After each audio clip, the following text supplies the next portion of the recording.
This charming little seaside village has seen more than its share of goings on, that's for sure.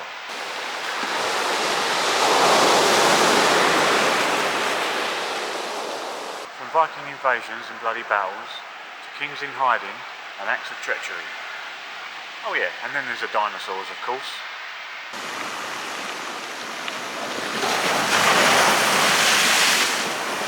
This is Charmouth. It lies on the western end of the Dorset coastline, and these days it's a mecca for fossil hunters, old and new. They actually do guided fossil walks on a very regular basis, and if you join in one, then there's every likelihood that you'll go home with a fossil of your own. The visitors centre here is free to enter, and there's many interesting things in there.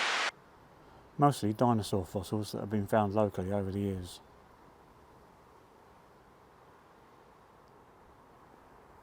Including this ichthyosaur, which starred alongside David Attenborough in Attenborough and the Sea Dragon. He won't give me his autograph though.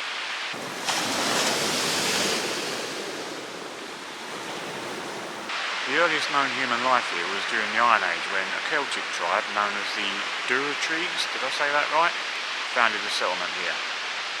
Apparently the name Charmouth comes from a Celtic name for the village, which was Cern Mundi. Cern meaning stony river and Mundi meaning hand or protector. Well, the stony river's here alright. Maybe they thought this would be a safe place to live. And I suppose it was for quite a while. But that was only until the Vikings came.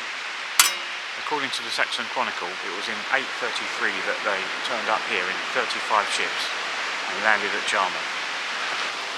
It's said they made cruel ravage and slaughter. Egbert, King of Wessex, raised an army and came here to try and get rid of the Danes once and for all. It's said that his army was getting the better of the Danes, but they just kept bringing more and more people ashore from their ships, and in the end their sheer numbers were just too much for Egbert and his army, and they had to retreat.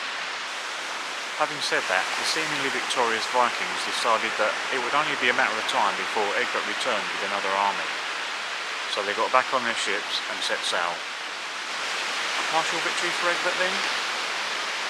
They returned 7 years later though, in 840, and the new King of Wessex, Ethelwulf, great names these Saxons, brought an army down here and laid siege to them. It was a bloody battle, and once again the Vikings held their ground, and once again the Vikings got back on their ships and left, and according to the Chronicle, without any spoil.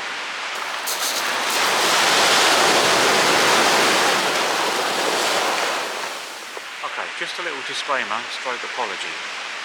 I've been pulled up for a couple of mistakes in recent videos. When I went to Lyme Regis, I described the set of steps as being Granny's teeth. I picked the wrong set of steps. When I made a video in Weymouth, I was talking about the Crab Church conspiracy, and I called it the Crab Tree conspiracy. Oh. I do try to make the information in my videos as accurate as possible, but I do make mistakes. I'm not a historian, I'm not a professional journalist, and I'm not even that good a cameraman to be honest, but I'm just a bloke who does his best. If it's professionally made travel shows you want to see, may I recommend BBC iPlayer. If you want to see an ordinary bloke sharing some of the beautiful places I'm lucky enough to visit, and telling you some of the interesting facts and stories that I find along the way, and then if you haven't already done it, may I recommend the subscribe button. Going back to the Stony River, it's worth pointing out that you won't often see it looking quite like this. Usually, in periods of more settled weather, the sea pushes the pebbles up across the mouth of the river, creating a delta or beach area, forcing the river to find its way to the sea through smaller streams. This restriction of flow results in a higher water level than you see here. I visited shortly after a storm, and the extra force of all that rainwater joining the river gave it the power to just wash that delta away. So for now, until the sea builds it up again, this is how it is. In 1651, at the height of the English Civil War, King Charles II arrived here in Charmouth, having fled the Battle of Worcester. Cromwell's army had pretty much surrounded the city and defeat was imminent for the Royalists, but Charlie Boy managed to get out somehow. And so it was that he arrived here in Charmouth, in disguise, and hoping to board a ship that would take him to safety in France.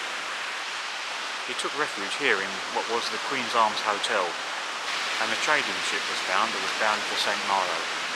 The master, Stephen Limby, was meant to meet the king here on the beach and row him out to the ship. However, when he told his wife about this plan, she locked him in his room, stole his clothes, just to make sure he couldn't get himself involved in it all. The very next day the king had to leave Charmouth, closely followed by parliamentarian soldiers, who had been tipped off by a member of staff at the hotel of his presence. Just for the record though, the king did eventually get to France, after boarding a ship down in shore and way down the coast.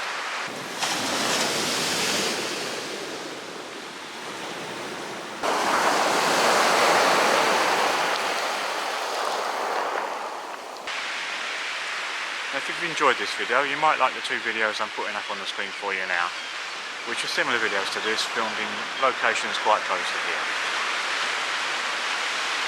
Only leaves me to say thanks again for watching, and I'll see you again on the next one.